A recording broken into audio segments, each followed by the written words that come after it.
Welcome everybody to another episode of the Evil Safety Dudes. This is IBC's podcast on everything health, safety, security, environmental, all employee safety topics that you could think about. Anything that has to do with the employee health and safety, we talk about it from here. From how not to get sucked into a machine to how not to get killed by an active killer. If it's a threat to an employee, we're covering it on this show. And I'm excited. I always say that, but it's always true because I always get some awesome guests. And today I'm joined by Mr. Ryan Johnson, the owner and head instructor at Pride Martial Arts. How are you doing today, sir? I'm great. Thanks for having me. Yeah, man. We're like neighbors. Yeah, that's right. Yeah, so you have Pride Martial Arts, and it's like we're on water. And where are you guys at? Like, what's your official address? Yeah, so we've actually got two buildings there, 209 6th, which is, less than a block from your facility here, and then 600 Water Street, which is literally across the street from you guys. So both of those buildings side by side are ours. So. And I'm super jealous of your new spot. I got to go in there once, and man, it's immaculate. It's just a beautiful training facility. For the people who haven't been in the new addition, can you kind of briefly go over what that looks like? Yeah, absolutely. So right before COVID hit, we expanded into that second building. They had been a transmission repair place for 15 years before that. And so that was a really big project, but we expanded over there, and we're so lucky to have so much space. First of all, it's probably big. Yeah, we're probably space-wise the biggest martial arts academy in the Midwest. It's right? Nice. We have so much space there. But we tried to go for a different look with it, and the main academy is known for having lots of kids, and it's, bright colors, red and black, and lots of sound and excitement. But the new facility on Water Street there, we went for a more industrial kind of look. It's got some of the bricks and that exposed brick. Yeah, which looks cool. It was really intended to be more of a training facility for adults. Okay. That's where our adult Taekwondo, at the time Krav Maga and Jiu-Jitsu, and, our law enforcement training and all that was, that's where that was the home of, so. And you got mats on the walls. You got a huge matted floor. Yeah, it's, again, we're just very blessed to have so much space, right? I mean, nice. We've got, the mat space there is bigger than both of our training floors in the main building. And like you said, we got mats along the walls for wall type of training and all kinds of stuff. Yeah, it's pretty cool. So, I've done about, 50, 60 episodes so far on kind of OSHA, occupational health safety, and now I'm launching to a huge series on law enforcement training and just like self-defense training for employees and stuff like that. Do you guys got any history of law enforcement training there at your school? Yeah, we've done tons of stuff with law enforcement, and just like everything, some of that's been a little bit less since COVID, but We've done a lot of stuff, particularly with the Sheriff's Department. Several of our instructors have done Gracie survival tactics, which is the defensive tactics, probably the one that's the most fastest growing right now for sure, if not the most popular defensive tactics program out there.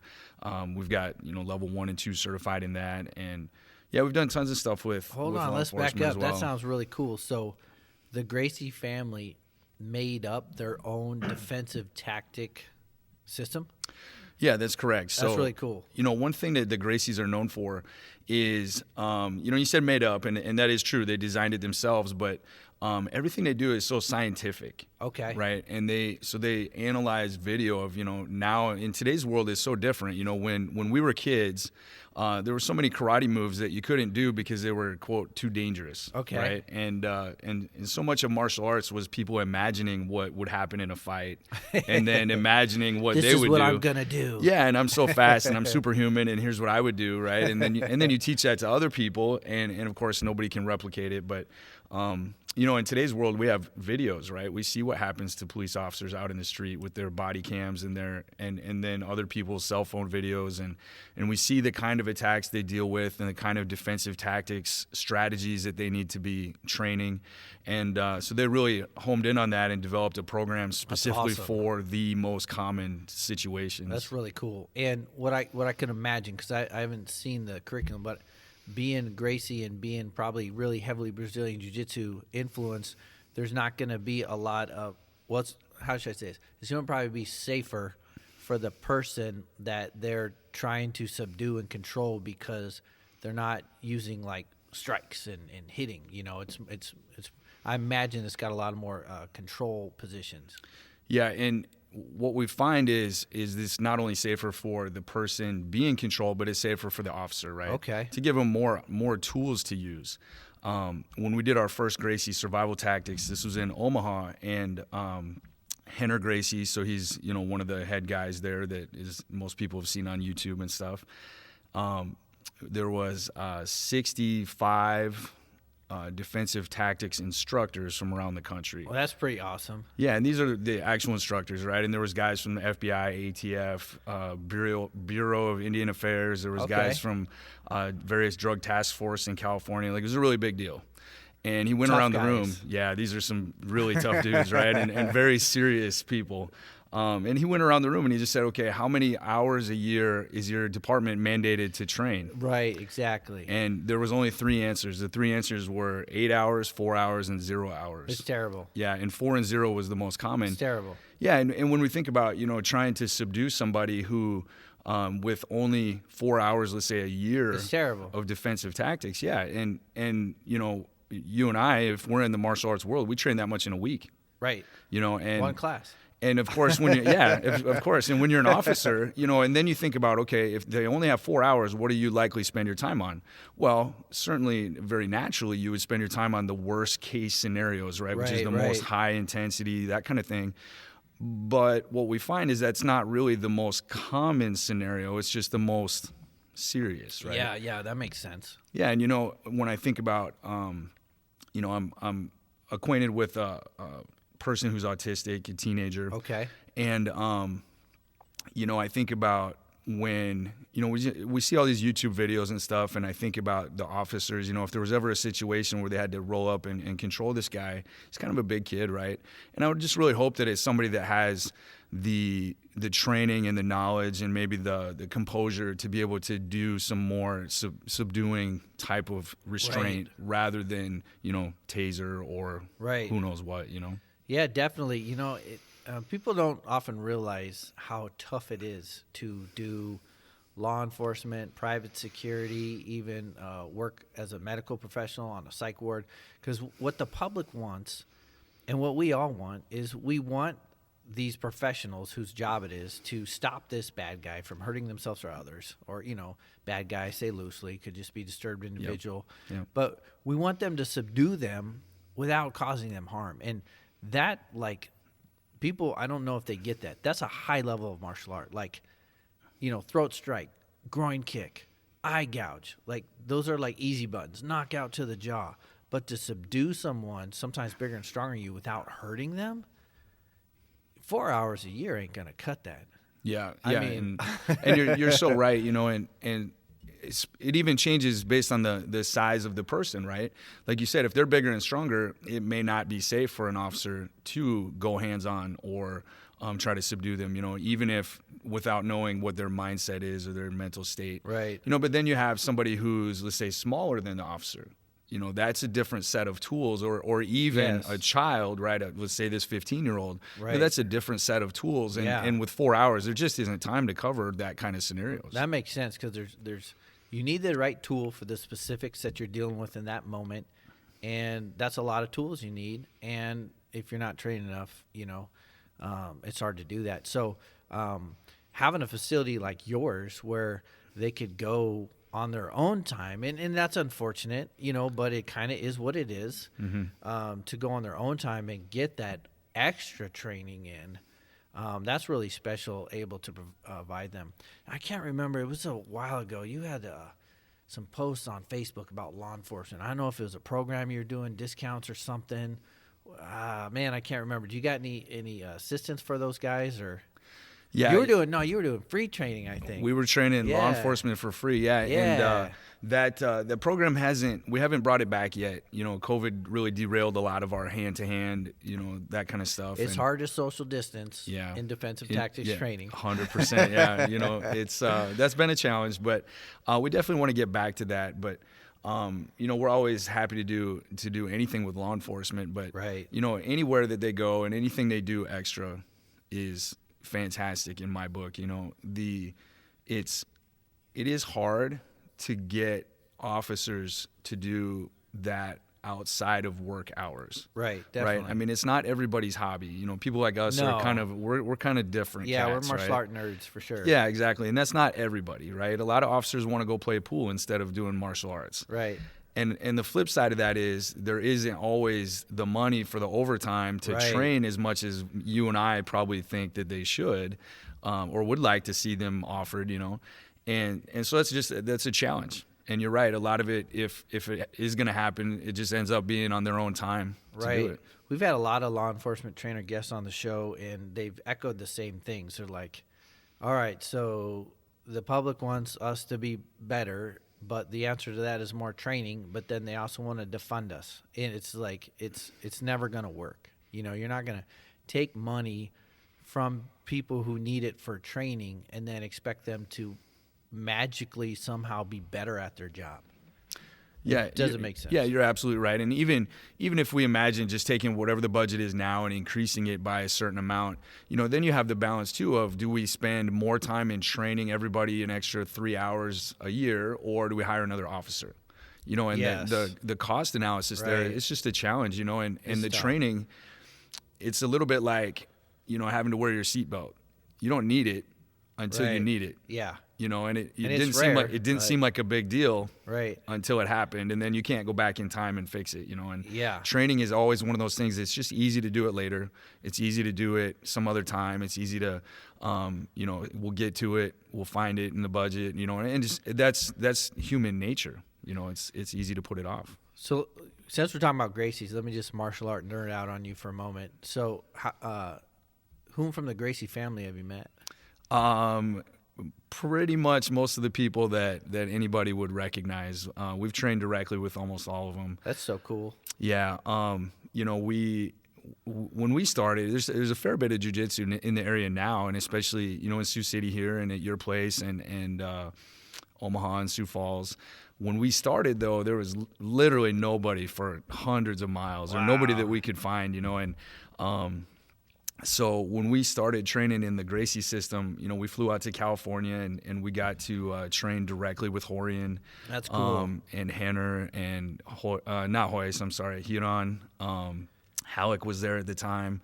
And we got to train directly with them. And we still do. Henner and Huron, we train directly with them when we go out there. All of our certifications are directly in front of them, that's so demonstrating cool. the stuff. Yeah. Yeah, that's really awesome. Yeah, it's cool, family. It seems like every military veteran that I meet now that comes to start training, and we start talking about jiu-jitsu, they're going, oh, yeah, I learned that, as part of my military training. So it seems like a lot of the Gracie Jiu-Jitsu is steeped into law enforcement and military training as well. Yeah, I think, most people wouldn't have any reason to know this, but after the UFC started, that was a huge craze back when we were probably in high school or, around that time. And the military took notice too, right? And so they actually went to Horian and asked him to develop a unarmed combat system for the military. Cool. And he at the time developed Gracie Combatives. That's where that comes from, because it was the U.S. Army Combatives. Okay. And at basic training, that is the combatives that they would learn, and the only combatives that they learned at the time. And then he modified that for civilian use, and that's what became our Gracie Combatives that we have at our academy. Now, since then, the military combatives have incorporated more striking. They've kind of gone back to a mixture of mixed martial arts. You need all the tools. Yeah, absolutely. But their foundation of the how to escape or how to fight when you don't have your weapon with you is pretty much purely still Gracie Combatives That's techniques. Pretty cool. I like to watch all those videos on YouTube of soldiers grappling. Yeah. They're all in their uniform, and it's always some little guy who's whooping up some big guy, and it's so cool. I just think it's cool. And grappling on the dirt, you know, and your boots, you know. It's about as real as it gets, right? Yeah, you know, it's pretty cool stuff. So you guys also offer other martial arts, but I understand yourself, you got a lot of martial art history yourself, many styles. Did you study Japanese Jiu-Jitsu too? Yeah, so, you know, I mentioned that when we started the Gracie system, there wasn't any in the area. So even before that, I think about 5 or 6 years, we wanted to do jiu-jitsu. I had done a little bit of Gracie Jiu-Jitsu in college. And you know how it is. Once you do it, it's like it gets in your blood, you know. And so once we had the academy and we were starting to be a little more successful, I looked around to try to find somebody, and there was none. Right. So I found a guy named Tim Sanow who lived in Haywarden, I believe. Wow. Yeah, and he was a former ATA Taekwondo guy. Okay. But he had also then, after that, trained in his 20s in Florida in a Japanese Jiu-Jitsu system. Well, that's cool. Yeah, so he was a first-degree black belt. And then got to Jiu-Jitsu. Haywarden somehow. Somehow, yeah. I mean, that's For crazy. those of you who don't know, Haywarden's a very small town, just kind of north and west of us. Yeah, very, very small, right? And so we paid him to come and teach classes at our academy for 5 or 6 years. Wow. I think 5 of us got our black belts under him. Cool. And then he retired, and it was a little bit at the time when he retired, you know, he had sort of imagined and his goal was that we would expand that into this big jiu-jitsu organization in the Midwest. And the problem was we weren't done learning yet. Okay. Right? We were looking around, how can we get more education? I know I don't know everything. In fact, I know there's a lot more out there that I don't know. And what are we going to do? And it's kind of a funny story, but as we were kind of lost for a little while, we were still training hard, but we knew that there's just a lot of things. And I'm seeing even things at the time on TV, right? Like these guys are doing things that I don't really know about yet. And the Japanese style was much more of a throwing. It's kind of back in the vein of more judo, right, than the Brazilian Jiu-Jitsu. And so my friend Bob came to me and said, "You got to check this out." And he showed me lesson number 2 from the Gracie Combatives online, which you can still see today. Oh, cool. Anybody listening can pull it up while we talk. And it's the Americana. Oh, right? Nice. And as I was watching it, if you ever watch any of Henner's videos, they're so detailed, right? And I'm kind of a detail-oriented person, so that's appealing to me. But whatever, we all know Americanas, right?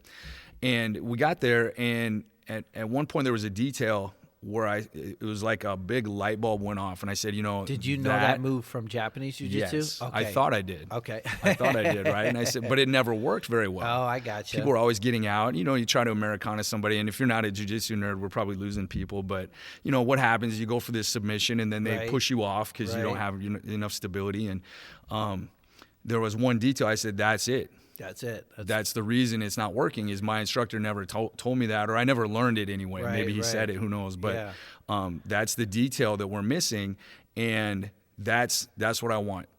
And so keep in mind, I'm a first-degree black belt in Japanese Jiu-Jitsu. Here I'm watching lesson number 2 white belt video from the Gracies. Yeah. And that's the day that Bob and I took our belts off, and we put white belts on, and we just restarted. Well, that's awesome, though. And, you got to stay humble, and you got to stay learning, and not a lot of people could do that, and they're just never going to grow,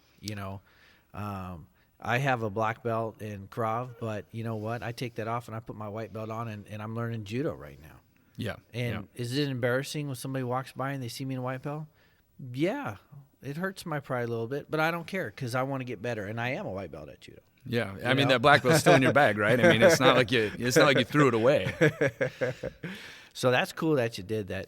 That's a cool history. Now, obviously, Taekwondo as well. You do that as well. So you got the striking, and then you got the ground. How much striking was in the Japanese Jiu-Jitsu system? So if we imagine that Taekwondo is 95% striking, Brazilian Jiu-Jitsu would be 95% grappling. The Japanese system was probably about 20% strikes. Okay, so it was a little bit. It was a little bit more, yeah. That's cool. I think you might look at it as being.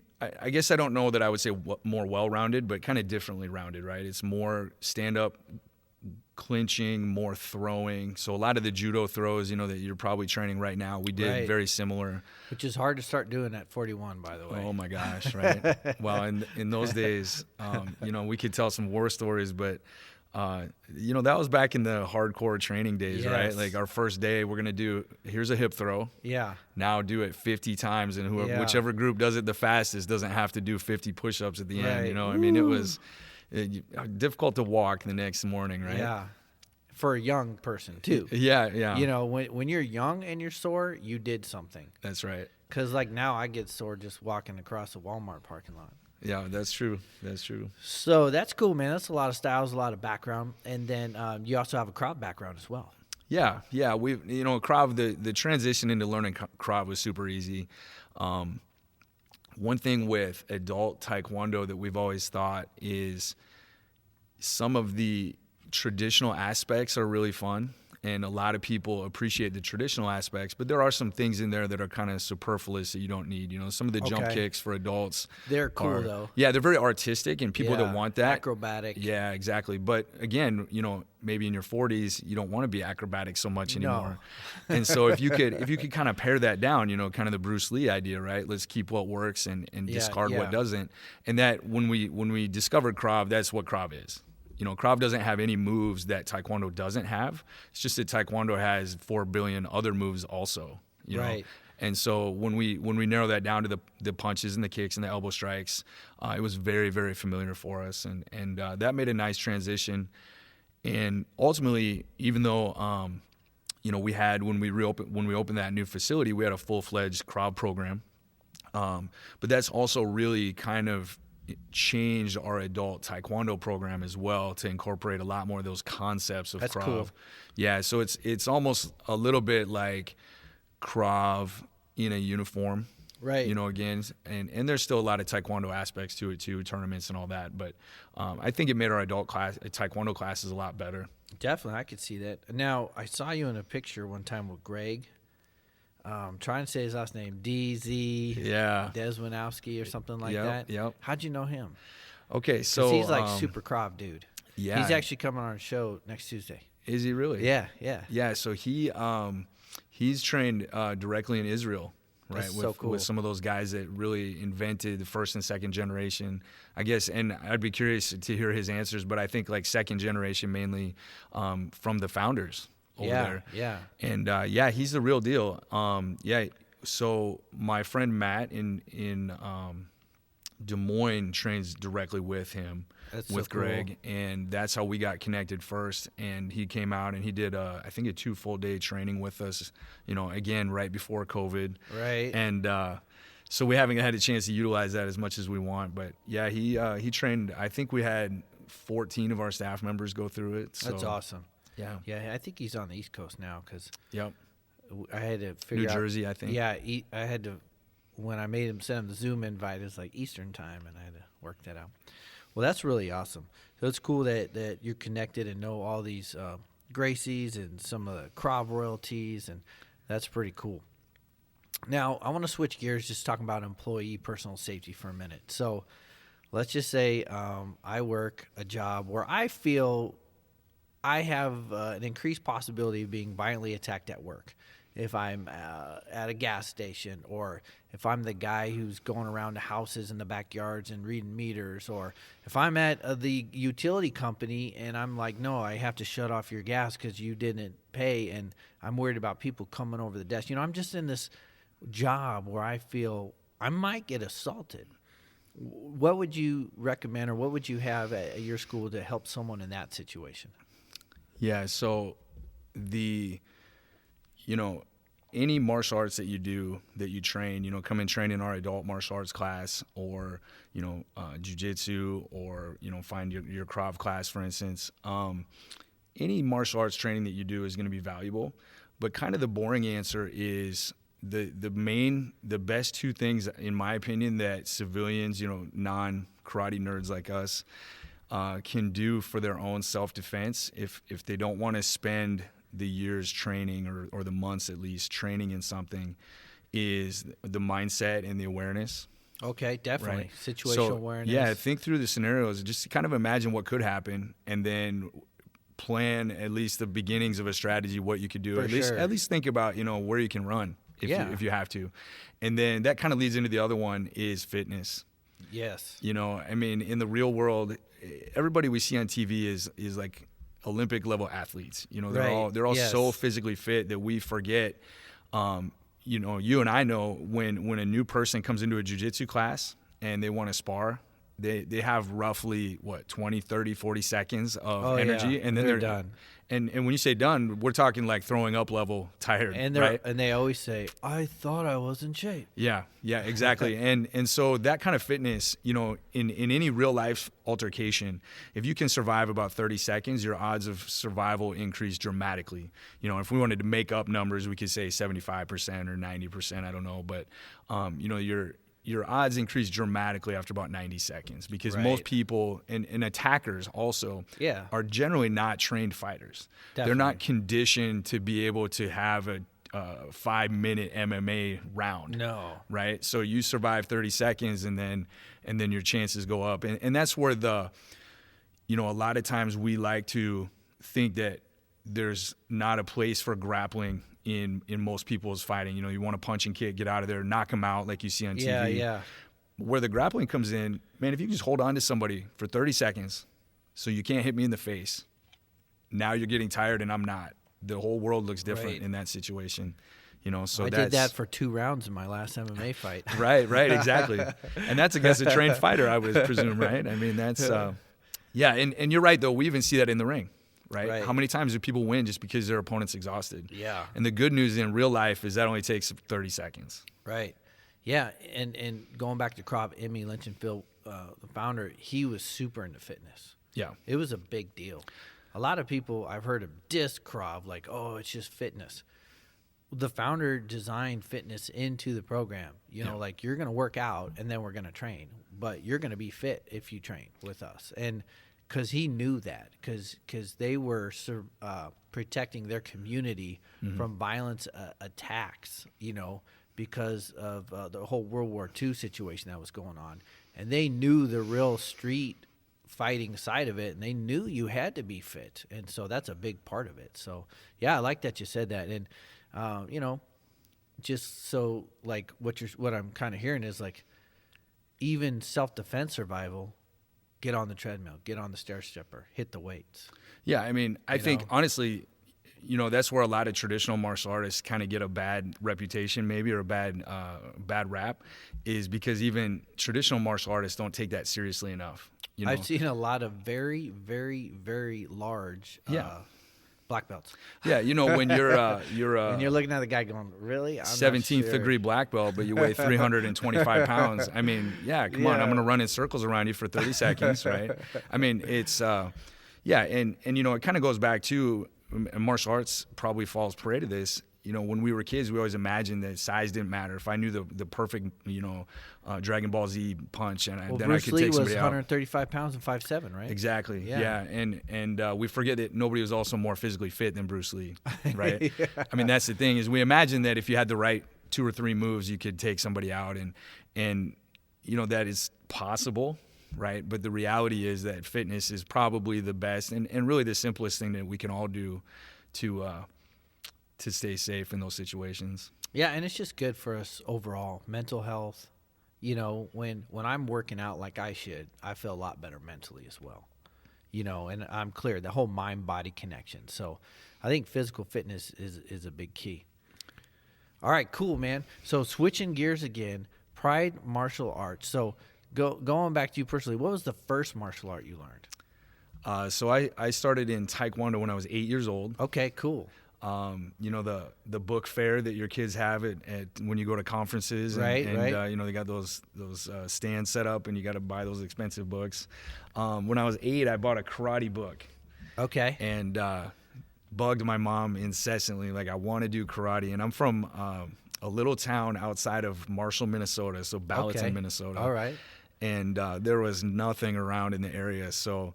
It took a while, but she found a class in Marshall, which was about a 20-minute drive for us 3 days a week, and that was the beginning. So mainly and that Taekwondo. was Taekwondo. Yeah, Taekwondo until I went to college, And then in college, I went to Iowa State. So then everything is available, right? I did some Gracie Jiu-Jitsu. That's cool. I actually took a Judo class with a world-class Judo instructor there. I took Hapkido. I took fencing. That's so I cool. mean, you name it. That, it's almost, I guess maybe I'm far enough past college now that I can tell my parents that I really went to college for martial arts. And, I was supposed to be there for mechanical engineering. Okay. And, you see how that turned out. That's pretty cool. I imagine we're about the same age, and it was all about karate when I was a kid. Mm-hmm. Not even Taekwondo. I mean, I think karate was kind of the dominant style in America, Not even kung fu, everybody's kung fu fighting. Not when I was a kid. It was karate. Yep. And then I think Taekwondo kind of really took over, as far as being the dominant martial art for a long time in America. Yeah, what's interesting about that is a lot of that goes back to the military. The karate really took off kind of first because a lot of the airmen and naval personnel were stationed in Japan. Okay. Right? And so a lot of people trained in Japan over there directly, and then when they came out of the military or came back to the States, a certain percentage of them wanted to pass it on to other people. And that's where a lot of that came from. And then, Taekwondo then was a little bit later when more people were stationed in Korea. Oh, and so a lot of, from our lineage, we can pretty much trace direct. I mean, it sounds like a long time. 2 generations of instructors ago was the guy who trained in Korea with, the Koreans there. That's pretty cool. Yeah. And that's where they, trained that system. And that's, Chuck Norris was one of them even. That's awesome. That's not that far back. We could do a whole show just on Chuck Norris. Yeah, exactly. For sure. Well, that's pretty cool. And I like that military kind of war history of American martial arts to see how that played out, because Korean War was after World War II, right? Exactly. So, yeah. And one of the things that I've always respected about Taekwondo was the business side of it. Those guys really know how to run schools. Did they teach you business when you were becoming part? Because I don't know of any other style that teaches that, and you have to go elsewhere, it seems like. But the Taekwondos, they really understand business well. Yeah, so as far as the roots of that, I'm not sure where that comes from, but you're right. There seems to be something in at least the Korean masters that came to the U.S. There's something in their genes, because you're right. There's a lot of them that became very successful, not just in the ATA, but all across the country. And really, most of the largest martial arts organizations in the country right now are Taekwondo organizations. Right. Yeah, there's something about it. Now, as far as our own training, I would say when I was coming up, they probably wanted to train us in business. I don't know that it was very comprehensive. I wouldn't say that the ATA itself provided me most of my business training. Okay. I actually changed majors from mechanical engineering to business. Oh, there you go. I travel all across the country doing business training throughout the year. Well, that's cool. Yeah, we've got a mentoring program that we go to in a group in California a couple times a year. So, however, now in the past, well, really since COVID, I guess, our organization really doubled down, and it has gotten really good at training the business aspect also. Well, you got to. Yeah. And that's interesting too, because I think there's kind of a misconception of how you become successful in a martial arts business. And, we look at maybe the Disney Channel and we see these little kids doing this goofy stuff, right. And, it looks all goofy, and then we charge a whole bunch of money. And, the reality is you have to teach good martial arts. You have to be genuine. You have to be sincere. You have to, if you say you're going to teach kids to stop bullying, you have to be able to back that up. And, that's the kind of thing that then people are attracted to that. Right. And that's really the secret, is just a high integrity business, maybe even more than most businesses would have to operate, right? Because we're so face-to-face. And it's a people business. Yeah, and if we're going to tell your kids about discipline and honesty and integrity, we better live up to that in our own lives, too. Right. Yeah. I've been a student, and I've had bad instructors. Yes. And it sucks, man. It sucks when the people you look up to, you can't. I remember training in Denver, and, hey, teacher, what happened? I went to class and you weren't there. Oh, yeah, I was in jail. And it's like, I want to look up to you as like the Fu Manchu guru, wise master from the Kung Fu movies that I grew up watching. I want you to be that guy, but you're not. And it was kind of a big letdown and a disappointment. And I kind of decided years ago, I didn't get that, but I'm going to be that for other people. Yeah, and it does feel, you're right, because I think every lifelong martial artist has had that, and it does feel like a betrayal. Yeah. Because, and it's, I think we're all human. Right. Everybody makes mistakes, right? But this is a person that told you they didn't. Yeah. They said they were better than that, and they weren't. They're teaching one thing, because even that guy. And enforcing, he was right? teaching they make I'll probably say it wrong, Bushido code, like code of the samurai, like honesty and integrity and discipline. Like he's teaching me all this stuff, right? And then he's not doing any of it. Yeah. Absolutely.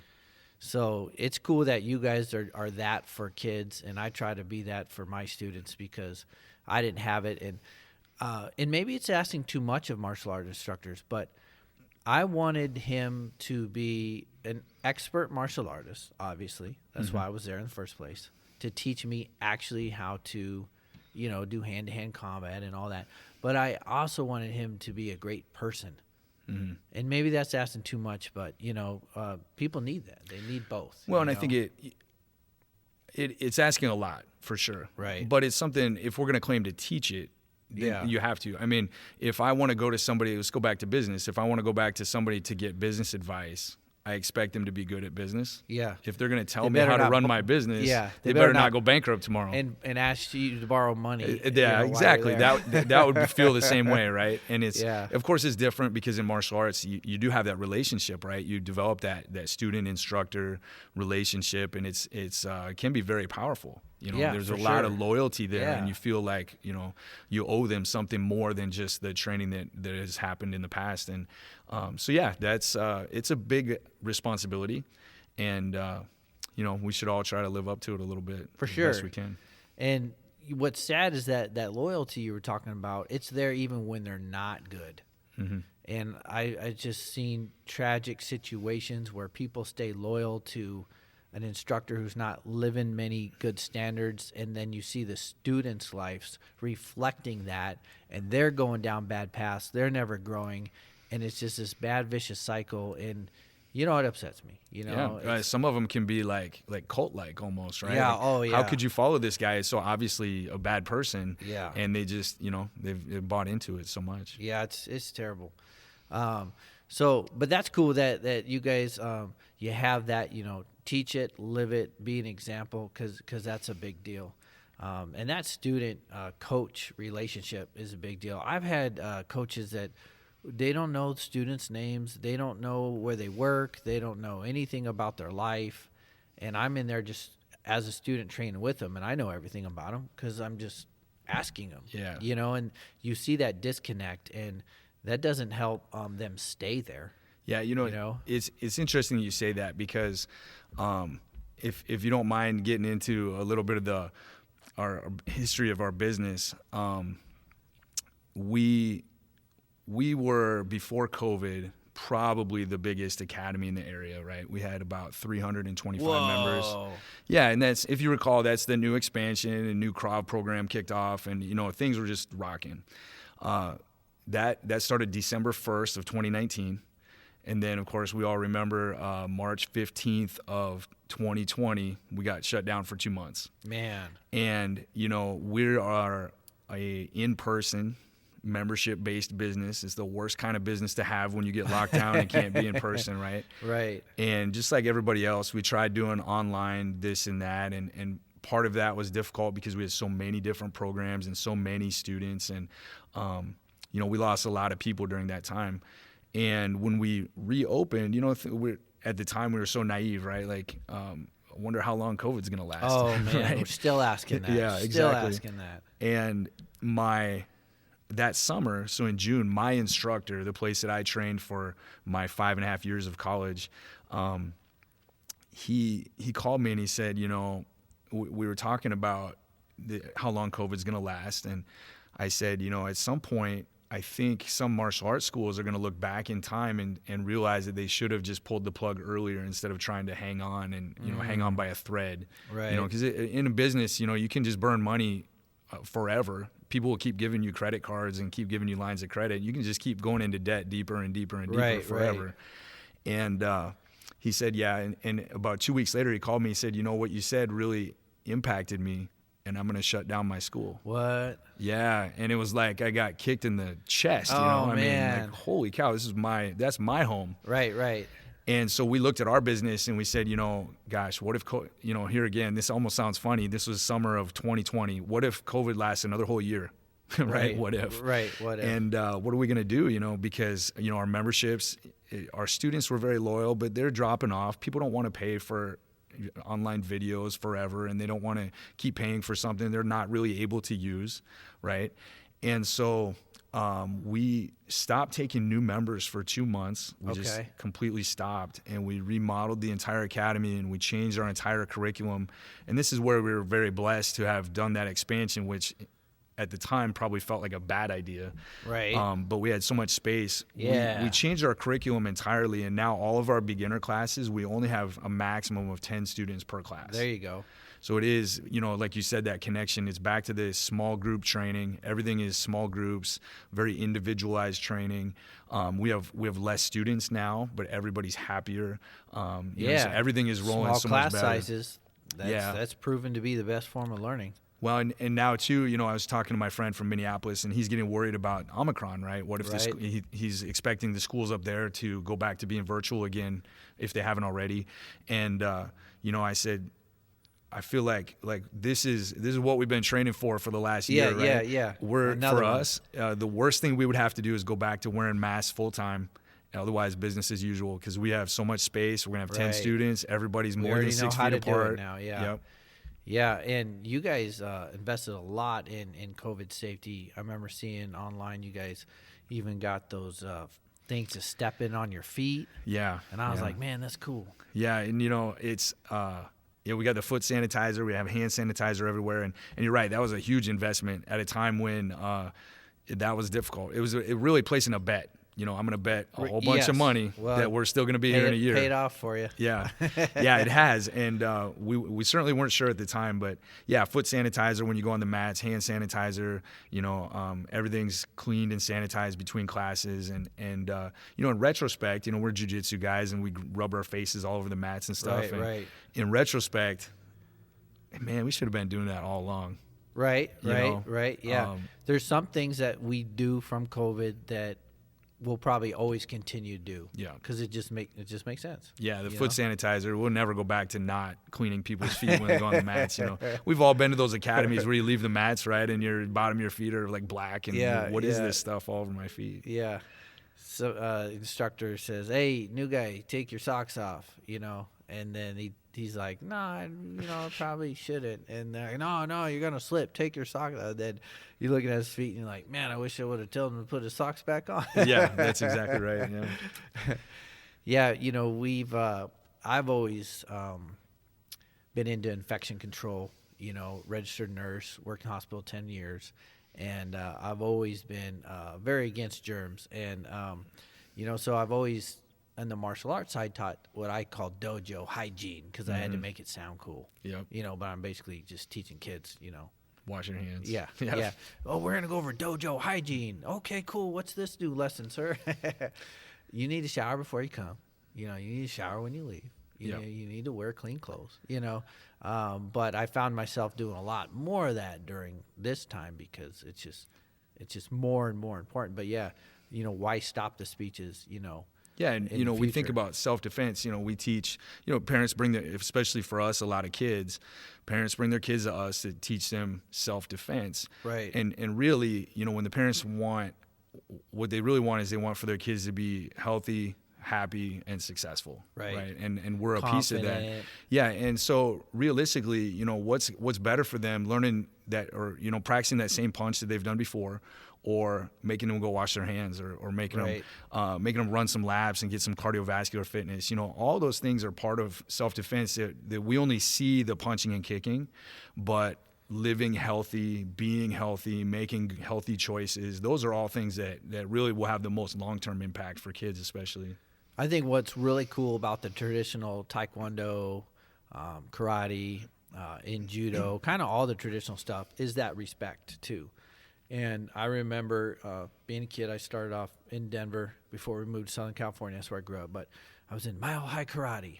And then, were you really? Yeah. And then, he's famous. And then we moved to Southern California, to the Coachella Valley, to the desert. And then we found another karate school, and it was Okinawa Shuriru.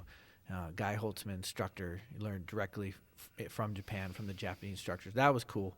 But my parents recognized right away, because I'm like, yes, sir. Some teachers notice right away, because I'm being respectful now. And I was just a punk kid like everybody else.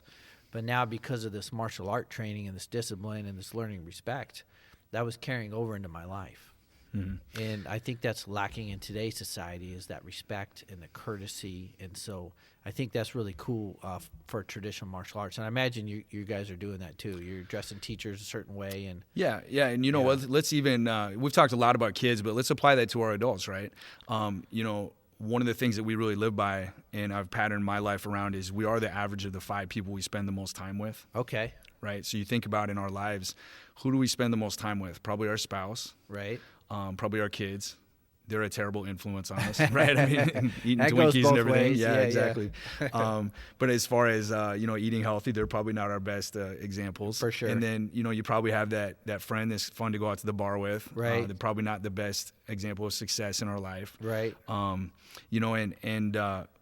We have to actively, for ourselves and our kids, strive to surround ourselves with people that are more successful than us. Right. And you will naturally find more of whatever your definition of success, more money, more business, more health, whatever it is. And, I mentioned we go out to California for business training, and that's the whole reason that we do it. We sought out a group that is a group of martial arts business owners that's more successful than us, right? And we just want to spend time with them. And even if you don't come away with some golden strategy that you're going to use immediately, just being around people with that kind of mindset is very different. 100%, yeah. And for adults in our adult class, how many adults in your life are really actively trying to be more disciplined and trying to eat healthy and trying to have integrity and do the right thing and be honest and tell the truth, and all those things. It sounds simple, but let's be honest. How many of our friends are actively trying to live that lifestyle? Right. And so that we don't realize it, but that just influences our decision making and our mindset. Yeah. And I love that we have a new judo program with Sensei Chiro. And it's so nice to have him around, because he's a traditional martial artist. MMA guys, we're a bunch of mutts. We're a bunch of, the discipline and the respect and all that has never been in MMA. Right. It's a bunch of wild guys, right? But then to get this father figure, really, who's he bows before he enters the room, and then bows before he enters on the mat too. Yeah. And he has taught us, stuff that I remember that I forgot, and it's why am I not doing that in my other programs, where when you're going to drill with someone, you bow to them. You're saying thank you for helping me get better, and when you're done doing that drill, you bow again to them. It's it was so refreshing, to see all this respect, and and it was man, I forgot about all this stuff. Yeah. And there's even those MMA guys, there's a spectrum, right?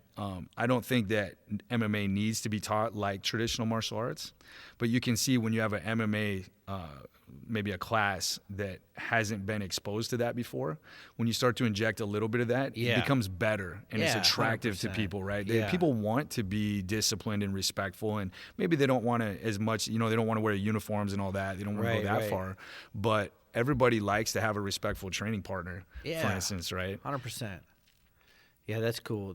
When you get a guy who's just there for himself, he don't care if he hurts you, he's going too hard, it's it's not a good class, but that when you have that traditional respect, hey, before we even do this drill, I want to thank you for helping me get better. When you have that mind frame, the whole environment is a lot better.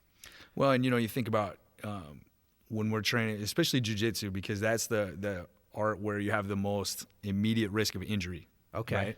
Right? Improperly done submission can cause, months-long injury very quickly.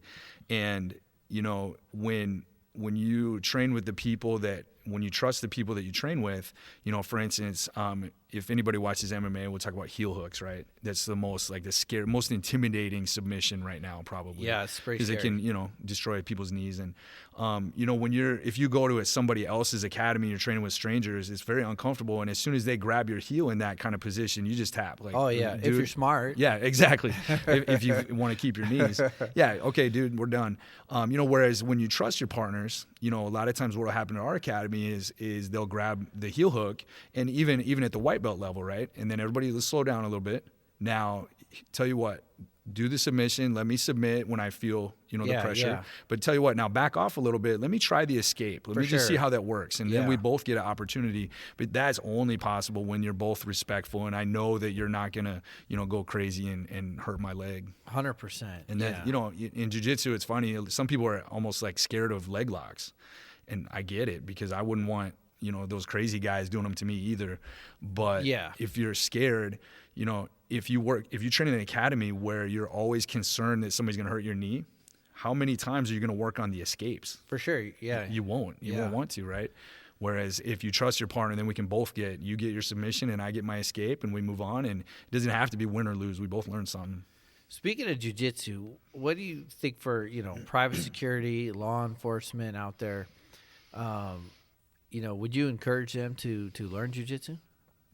Yeah, I think kind of the misconception of jiu-jitsu is that it's all about you taking the other person to the ground so that you don't have to injure them. Okay.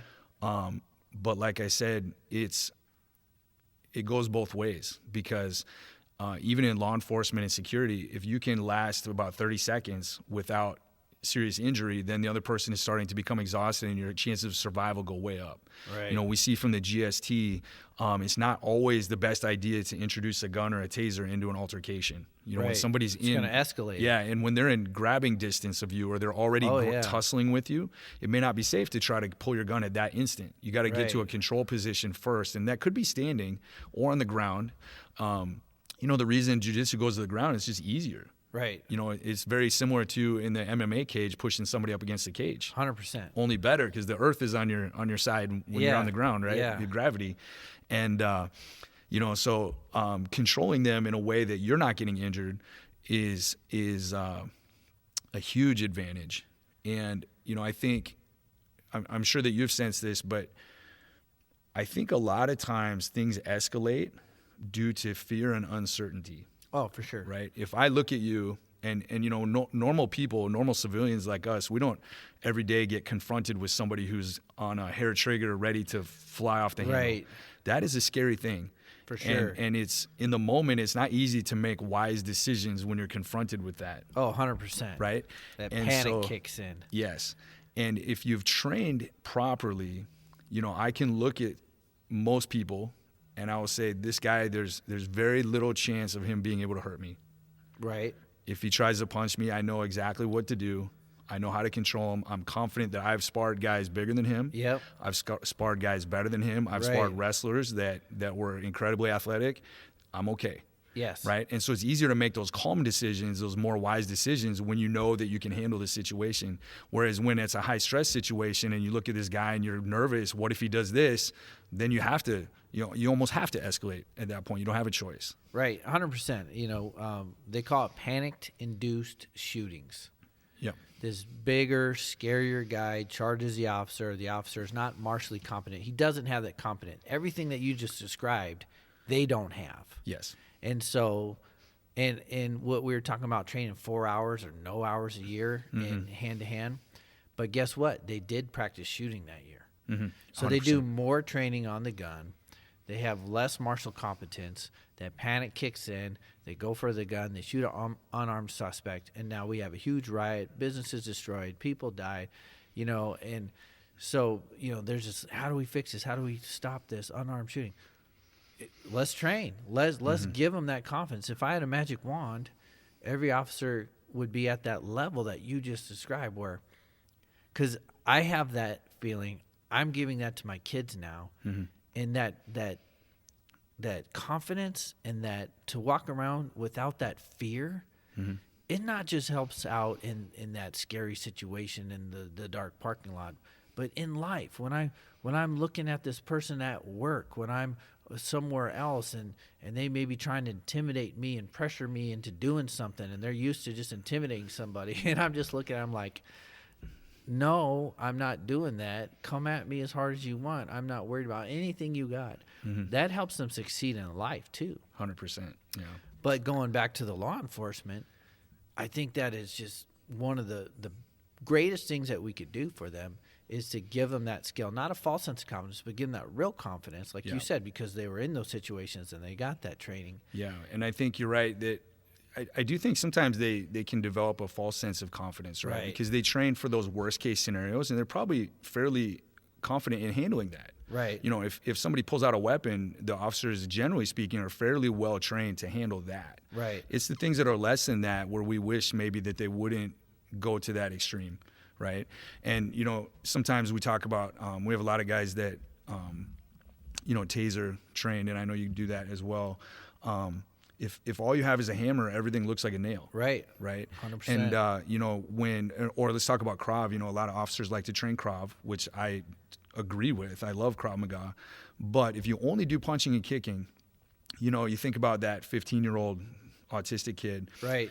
You know, how loud do you have to yell at your kid to make them stop crying? Right. You know, how hard do you have to punch somebody to make them stop resisting? That's a difficult question. Right. If all you know is punching and kicking, you got to really wail on somebody to get them to stop resisting, Don't forget groin strikes. Yeah, exactly. Yeah. How hard do you have to punch somebody in the groin to get them to stop resisting, you know? Yeah. And, I mean, the reality is, of course, that's facetious, right? It doesn't work. Right. And yet... It makes them cry louder. Exactly. Yeah, and makes them resist more. It makes it hard, yeah. And just having more tools in that direction, you know, maybe having some lower intensity tools would be helpful too sometimes. And I know they would like it. You know, the officers that do train this stuff love it. Right. You know, they almost life-changing for them in the way that you described for us too, right? I haven't looked into it deeply, but I know another gym in town got in on it. It's a program called Adopt a Cop, where there was some kind of organization that paid for the officers training to the school, and I know how that's one officer's training locally, and that's pretty cool. So I love it. Yeah, I mean, if there was more programs like that, you know, we got we're a blue collar town, but we got some people with deep pockets, and I encourage them to start a foundation like that where they're funding training for officers, because you're already giving to all the other stuff that you've been giving year after year, and they're all great, very important nonprofit organizations doing great things. But let's also bless and help these people who are putting their life on the line, and it's their job to run towards the gunshots instead of away. Why are we not also helping them to even be better? And then it helps us because there's less panic-induced shootings and there's less riots, and, you know, it helps everybody as well, and I think it's just as noble as cause. So if there's any billionaires out there, start a foundation. Yeah, I'll tell you, that would, you know, if you wanted to directly affect Sioux City, right? If you wanted to help the people out in the streets and on the sidewalks in Sioux City, that would be one of the most direct ways to do it. You know, and the crazy thought is there's not that many officers in the area. I mean, a few hundred, right? You know, that's a doable project. Maybe something we should talk about after we're done or something. But, you know, that's a very doable project, and it's a thing that I think a lot of people would get behind. And even if you're on the side of wanting to defund the police, I think we can all agree that teaching the police some more lower impact options is better for everybody. Yeah. All of us can agree on that. Yeah, and it doesn't all have to be hands-on. We could focus a ton on verbal de-escalation. You know, we could absolutely focus, part of it. Yeah. You know, there could be a lot of training, because it's not just defensive tactics training that they're lacking in the hours. It's all training. You know, so we could do it all. We could teach how to you know, recognize macro and micro expressions to pre-attack indicators, so they could even make moves to thwart it and nip it in the bud before it gets escalated. We do all kinds of training, but I think it's something that we need to do. Oh my gosh, you touched on such an important topic there too, right? The pre-attack indicators, right? You know, when you've trained in that, that's one of those areas. It gives you such a tremendous sense of confidence, right? If a normal person is confronted by, let's just say, somebody crazy, right? It's a high stress situation. You don't know what to expect. For sure. Whereas if you've trained in those indicators, okay, I know why he's hiding his hand behind his back right now. Yeah. And maybe that's such a simple example, but right. I know why he's making that movement right now. I know why he's turning sideways a little bit while he's talking to me. I sense what's happening. Stance. Yeah, exactly. Okay, bro, I'm gonna back up a couple steps. I need you to stay there. Yeah. You know, and that ability to have that knowledge leads to less panic, less stress for everybody, and they'll get hurt less, we'll get hurt less, everybody's better. I like what you said, where I'm going to take a couple steps back. I was in an altercation recently, and the dude was coming at me kind of intense, and I told him to take a couple steps back, and that actually escalated him. Mm-hmm. So I'm going to use that trick from now on. Yeah. I'm going to say, I'm going to take a couple steps back. Yeah. Because that's not telling him to do something, because that made him mad. Yeah. You know, and I've had that work for me many times. You know, you need to come down a couple notches. You need take a couple steps back. But now I'm going to say, I'm going to take a couple steps back. I'm going to go stand over there. You stay there. You keep yelling at me from over there. Yeah, you know what's funny is one of my friends, one of my good friends, what he'll do, he's in one of the departments locally, and so he's very well versed in these we call them pre-event indicators. Okay. Right? And when he recognizes one, he'll say, man, I don't know why you're turning sideways right now, but you're making me nervous. Nice. You're making me nervous. Yeah, I need you to just talk to me for a second. Yeah. And he'll just call them out on what they're doing, and it just like it kind of short circuits. You know, they had this plan, and it just like interrupts what they were thinking. And well, for sure, if I don't think I can get that sucker punch on you, I'm probably not going to do it, because, like you said earlier, they're not trained fighters, so they rely on that surprise attack. And if they know the officer sees what's about to happen, then they're less likely to do it. It's not going to be as effective. Yeah, 100%. Yeah. Cool. Well, sir, believe it or not, we have reached our 1 hour mark, and I feel like we could do this all day. It was yes, sir. A pleasure to have you on the show. It was awesome to have you and just talk. And you're welcome back anytime to talk about any upcoming programs you got. Can you real quick give everybody information on your school, just in case they want to get some training? Yeah, so our academy is Pride Martial Arts. You maybe have heard in the past of Johnson's ATA Martial Arts. That's us. So Pride Martial Arts downtown here in Sioux City. And, we got something for everybody. Check us out online, pride-ma.com, or just search Pride Martial Arts, and you'll see our lion logo everywhere now. So cool, man. All right. Well, for Mr. Ryan Johnson, I am Aaron Icino. Together today, we were the Evil Self-Defense Dudes. Until next time, everybody, stay safe.